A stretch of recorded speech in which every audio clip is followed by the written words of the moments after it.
હરે Krishna. કૃષ્ણ's cuisine ગુજરાતીમાં આપનું હાર્દિક સ્વાગત છે. એકાદશી ખૂબ જ નજીક આવી રહી છે, તો આપણે ઠાકોરજી માટે આ વખતે એક નવી જ રેસીપી લઈને આવ્યા છે, તો બનાવવાનું શરૂ કરીએ.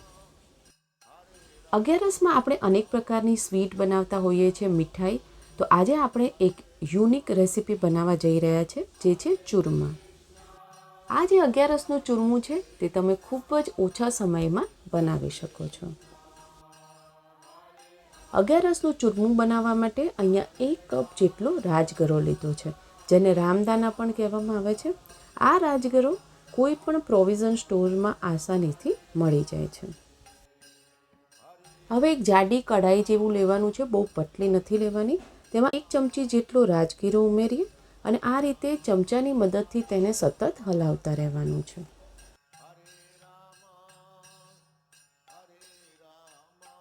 અહીંયા અડધી જ મિનિટની અંદર આ બધો જ રાજગરો જે છે એ ફૂટવા લાગશે એક પછી એક, અને તમે જોઈ શકો છો કે જે સફેદ દાણા થઈ રહ્યા છે એ તેની ધાણી છે.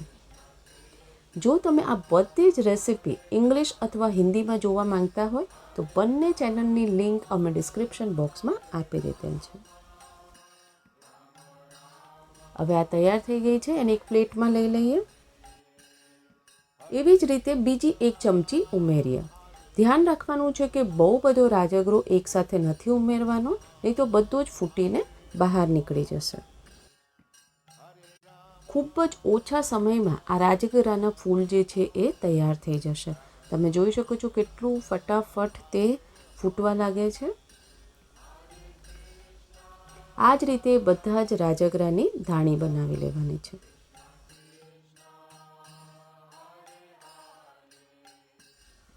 તૈયાર છે.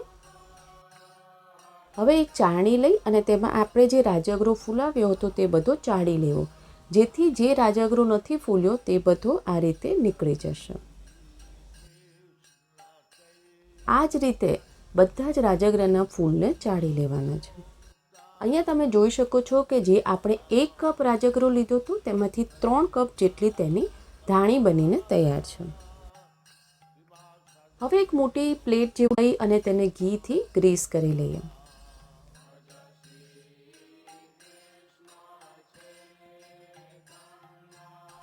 એક કઢાઈમાં 2 ટેબલસ્પૂન જેટલું ઘી ગરમ કરીએ.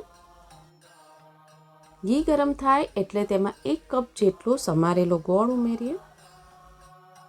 હવે ગોળને આપણે ધીમા તાપે જ પીગળવા દેવાનો છે. આ રેસીપીમાં આપણે જે પણ વસ્તુઓનો ઉપયોગ કર્યો છે તેની યાદી ડિસ્ક્રિપ્શન બોક્સમાં આપી દીધેલ છે. ગોળને આ રીતે સતત હલાવતા રહેવાનું છે, નહીં તો નીચેથી ચોંટી જશે. અહીંયા 3 થી 4 મિનિટ બાદ તમે જોઈ શકો છો કે ગોળ એકદમ પીગળી ગયો છે.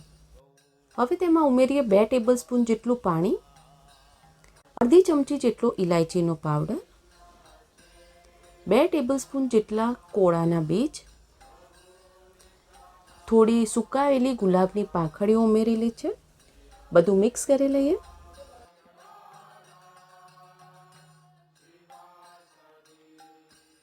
આ સાથે જ આપણી ચાસણી તૈયાર છે. હવે રાજગરો ફુલાવીને રાખ્યો હતો તે બધો તેમાં ઉમેરી દેવાનો છે. હવે બધું સરસ રીતે મિક્સ કરી લઈએ. આમાં ગોળની ચાસણીમાં બિલકુલ તેને વધારે પડતી કૂક નથી કરવાની. થોડું ગોળ પીગળે અને તેમાં પરપોટા આવે ત્યાં સુધી જ આપણે તેને કૂક કરવાનું છે. આ મિક્સ થઈને બિલકુલ તૈયાર છે. સ્ટવને બંધ કરી દઈએ. ગ્રીસ કરેલી જે પ્લેટ હતી તેમાં રાખી દઈએ. હવે ચમચાની મદદથી એક વખત મિક્સ કરી લઈએ અને 5 થી 10 મિનિટ માટે સાઈડમાં રાખી દેવાનું છે.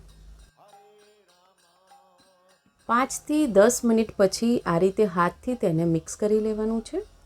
આ જે ચૂરમું છે તેને તમે 1 મહિના માટે એરટાઇટ કન્ટેનરમાં સ્ટોર કરીને પણ રાખી શકો છો. તમે તમારા મનગમતા ડ્રાય ફ્રૂટ્સ પણ ઉમેરી શકો છો. તુલસી પત્ર પધરાવીને ઠાકોરજીને ભોગ અર્પણ કરીએ.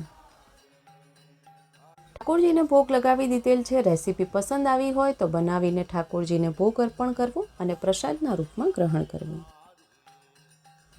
આવી પ્રસાદની રેસિપીઝ જોવા માંગતા હો તો લાઇક, શેર, સબસ્ક્રાઈબ કરો અને બાજુમાં આપેલ બેલ આઇકોન પર ક્લિક કરો જેથી પ્રસાદની રેસિપીઝ તમને મળતી રહે. આવો સાથે મળીને જપીએ હરે કૃષ્ણ, કૃષ્ણ કૃષ્ણ હરે હરે, હરે રામ રામ, રામ રામ હરે હરે.